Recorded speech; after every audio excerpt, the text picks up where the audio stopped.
Hello and welcome back to the vault. I'm the Gallop Major, and this is a review of the Tier 5 Tech Tree French destroyer Guépard, available in early access and researchable next patch. Now, Guépard is the lead ship of a class of 6 destroyers commissioned in 1930. Guépard served under the French Navy, and then after the occupation of France, served under the Vichy French Navy. Now, she was then scuttled in November 1942 in Toulon, basically to stop her falling into German hands when the Germans occupied the Vichy part of France. Now, going over her stats, before we get there, Shipping Forecast, Game of Domination on Sea of Fortune, Tier 5 and 6 game, Icarus, Ashasho, Dallas, Mayuku, Normandy, New Mexico, Snob, Inguinus, Knock of Nagato, Colorado. It's just easier. Right, I've spawned on the left, I've moved out to the left. Those who spawned with me seem to be bolting into the centre, so I'm doing a bit of scouting. Just make sure I've got equal opportunities to break off if I need them. Just got to take that into consideration.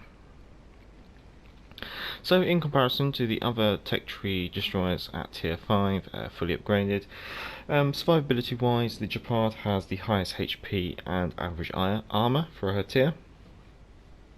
So she's got that nice high HP, which kind of compensates for the lack of smoke, means she should be able to survive running away. But the armour is just as thin as all the other destroyers. Artillery wise, we have 5.5 inch guns in 5 single mounts, bit of a mouthful.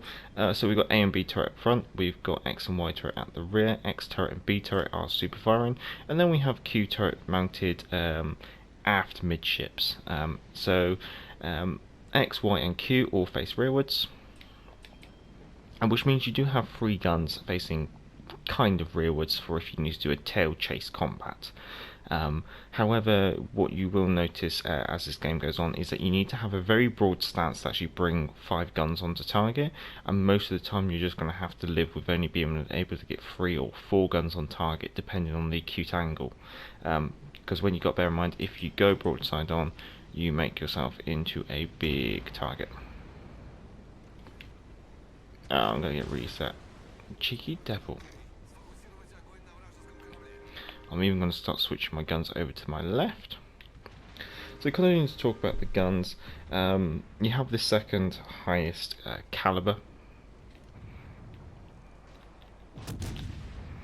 I don't want to use that reload booster until I've got enough guns on target.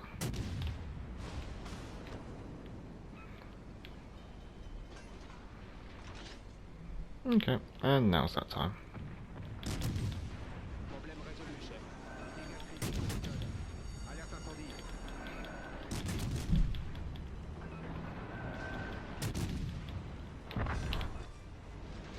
And just got to bear in mind that the Shasho does have a torpedo reload booster as well.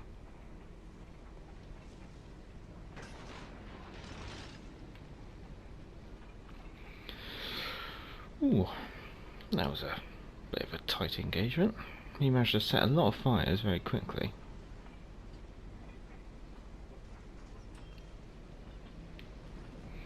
Well, it looks like we should be able to go capture another objective. So you have the joint longest range, I think I've already said second highest caliber guns, average reload time, second slowest traverse speed, second highest HE damage, above average fire chance, and average AP damage. So what does this mean overall? Well, it means you end up with the second highest HE and AP DPM. You also have the joint best fires per minute. Torpedoes wise, haven't used any as yet, but you have 2 centerline mounts of triple torpedo launchers, so you end up with a full broadside of 6 torpedoes. Now, these have the slowest reload per tube, but because there's only 3 tubes per launcher, you do have the second quickest reload per launcher at your tier. You have the highest torpedo damage. Now, the torpedoes have a 7-kilometer range, below average. So this is below average really, and it also means you have a very small stealth torpedo, excluding camos and commander boost like traits and things like that. that window is only about 400 meters, and the torpedoes are slow, is something to bear in mind. Maneuverability wise, you have average speed, you have the second largest turning circle, and second slowest rudder shift. Colorado's running away, so he's no use to anyone.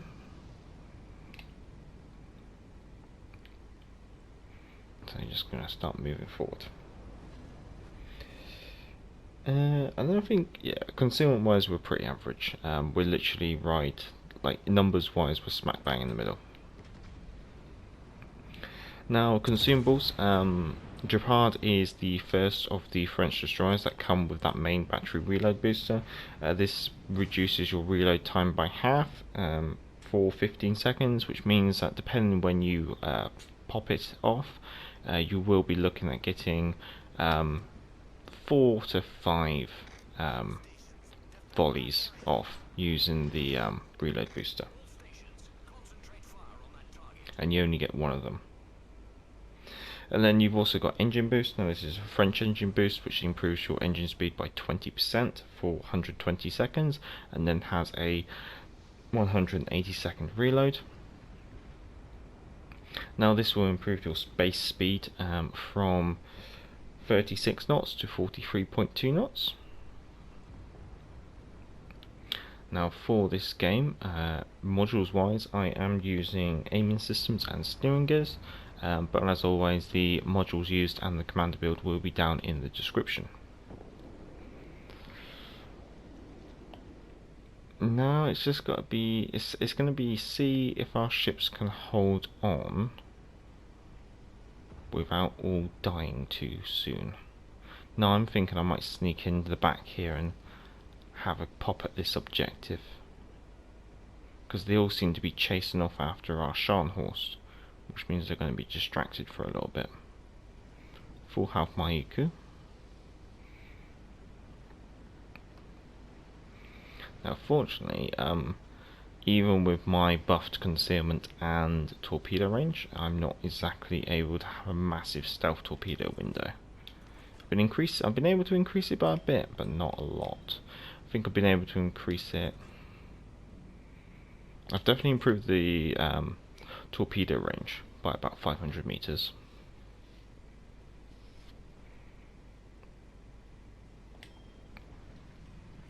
Just kind of waiting for that Icarus to pop in. I can't even. Oh, I could do a widespread and then narrow spread, and we'll see what hits.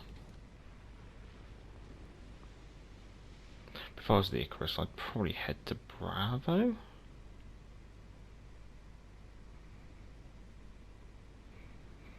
So that's the problem with the French. When you end up with low health, you can't really weather too much later on in the game, and most destroyers are going to see you first. Oh, go on, pop a smoke screen, disappear. Oh, you could shoot at me.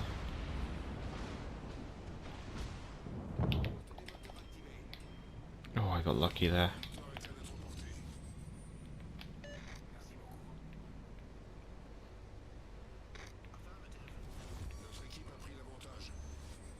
Right, I now know that I've got the best detectors in this game. Yeah, run VG, run.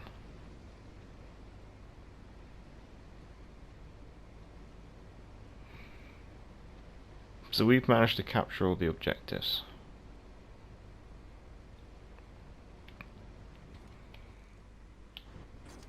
Spotted again, but only briefly by the Maiku.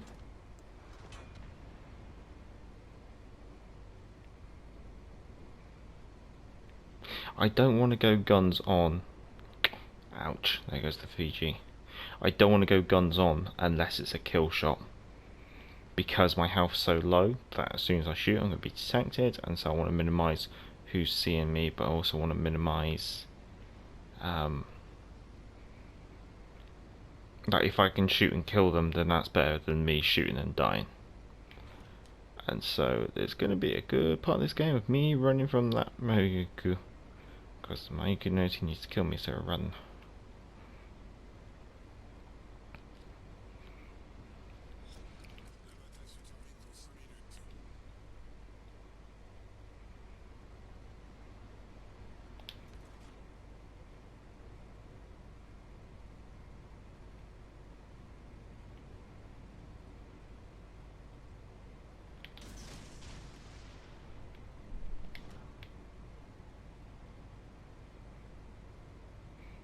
Iku's gone chasing after me because he got greedy for the kill rather than going for the objective.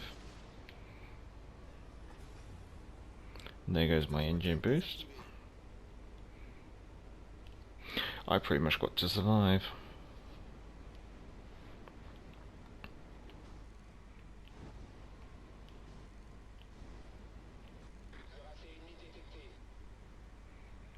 Now we might get lucky here, and you might be able to see how hard these torpedoes hit.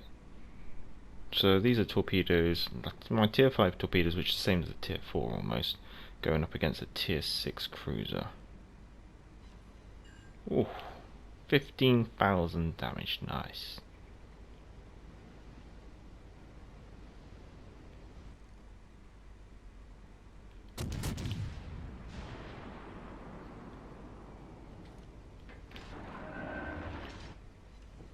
Just to be an annoying little gremlin, that's all.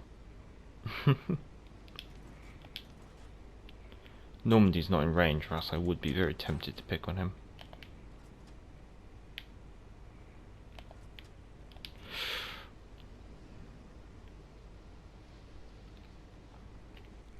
Just always got to want. Yeah, nice. Well, that should be the game. Well, that was a very strange game. I'm not really expecting to be rewarded too well for that. Obviously the campaign moves along a little bit more, which means I must have done... okay, wasn't expecting that. Only the one kill, only 24,000 damage, so a very quiet game, only 15 hits on target, but 2 captures, which is quite nice. Did quite a lot of spotting. Yeah, I mean, I'm going to have to admit the combat that I'd opened up at the start against the Shasha was a bit subpar. I'm not completely pleased with it, but it's been a good review. I'm happy with that. Came top of the team. Made a pretty penny as well. Well, if you enjoyed the video, give it a thumbs up. If you like this kind of content, feel free to subscribe. If you are already subscribed, then thank you very much, guys. If you have any of your own gameplays that you'd like to submit for commentary, or like sea trial style like tactical overlays, then our email address is down in the description, along with the ship modules and the commander build used during this review. I'm the guy from Major, and back to the port.